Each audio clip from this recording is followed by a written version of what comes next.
আখিকে তৃষা নির্লজ্জ বেহায়া বলে অপমান করলো। অন্যদিকে ডিভোর্স দেবে, তবে কাবিননামার একটা টাকা দিতে নারাজ আহাত আখিকে।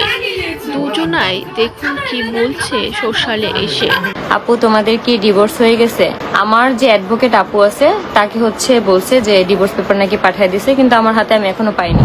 আর কাবিনের টাকা আমি যখন চাইছি বলার পরে বলে যে এখন নাকি দিতে পারবে না, সেটা নাকি পরে দিবে। তো এই কাবিনের ব্যাপারটা আমি ছেড়েই দিলাম। কাবিনের টাকাও লাগবে না।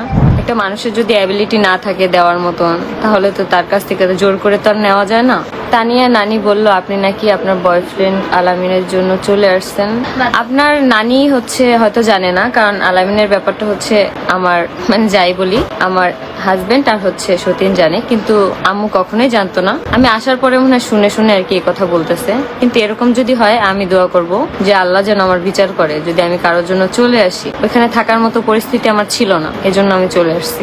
কারোই থাকার মতো পরিস্থিতি থাকলে সংসার বাচ্চা কোনো কিছু চিন্তা না করে কেউই কখনো একটা সংসার ভাঙে না। হয়তো যাদের সংসার ভাঙে নাই তারা হয়তো বুঝবেন না, বাট যাদেরটা ভাঙছে তারাই বুঝবে যে শুধু শুধু অকারণে মানুষ একটা সংসার ভাঙে না। আয়াস কোথায়? আয়াসকে এই যে আম্মুর কাছে দিছি, আমি এখন মেহেদি পড়বে, যে হাতে একটুখানি দিছি।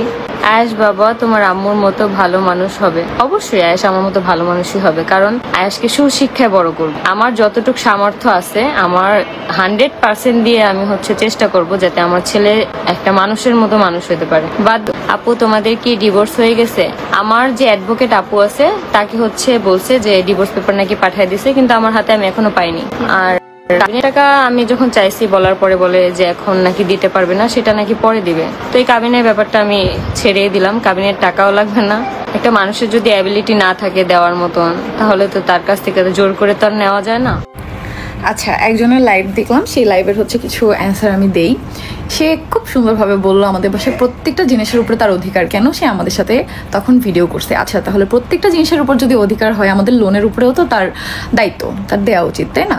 কারণ শাড়ির দোকান থেকে শাড়ি সেও নিছে, ড্রেসের দোকান থেকে ড্রেস সেও নিছে, জুতার দোকান থেকে জুতা সেও নিছে, তারপরে আন্ডারওয়্যারের দোকান থেকে আন্ডারওয়্যার সেও নিছে।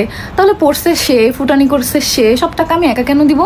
তো সব কিছুর উপরে যদি ভাগ থাকে, ফার্নিচার যখন কেনা হয়েছে, খাটে ঘুমাইছে সে, তারপর আলমারিতে কাপড় চোপড় রাখছে সে, ড্রেসিং টেবিলে সাজছে সে, সব কিছুই করছে, সব কিছুতেই তার অধিকার। তাহলে এখন টাকা কেন আমি একা দিব? কেন সে 50% টাকা দিবে না? সমান সমান যদি সব অধিকার হয়, তাহলে সমান সমান ভাগ কেন হবে না?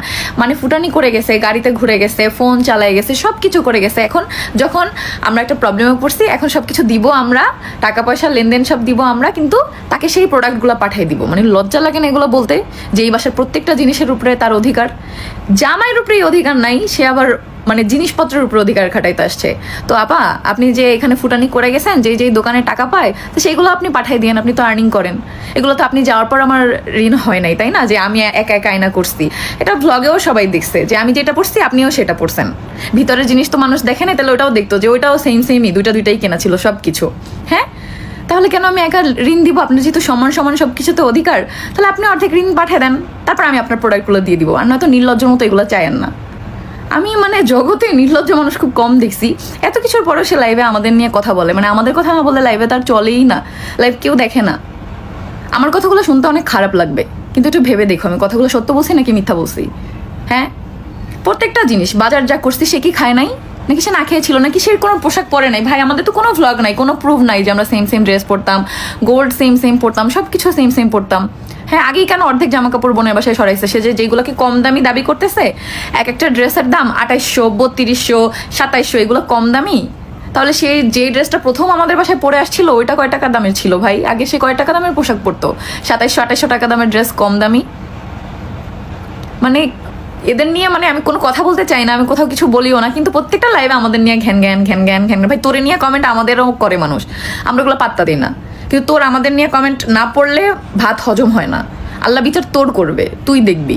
আমার আম্মুরে বলছিলি না ডিভোর্স হয়েছে? আমার আম্মুর তো একটা ডিভোর্স হয়েছে, এই জন্য আমার আম্মুর খারাপ। তোর অলরেডি 2টা ডিভোর্স হয়ে গেছে, তার তুইও খারাপ। ডিভোর্স হলে যদি মানুষ খারাপ হয়, তাহলে তুই তার থেকে বড় খারাপ। এটাই আল্লাহর বিচার।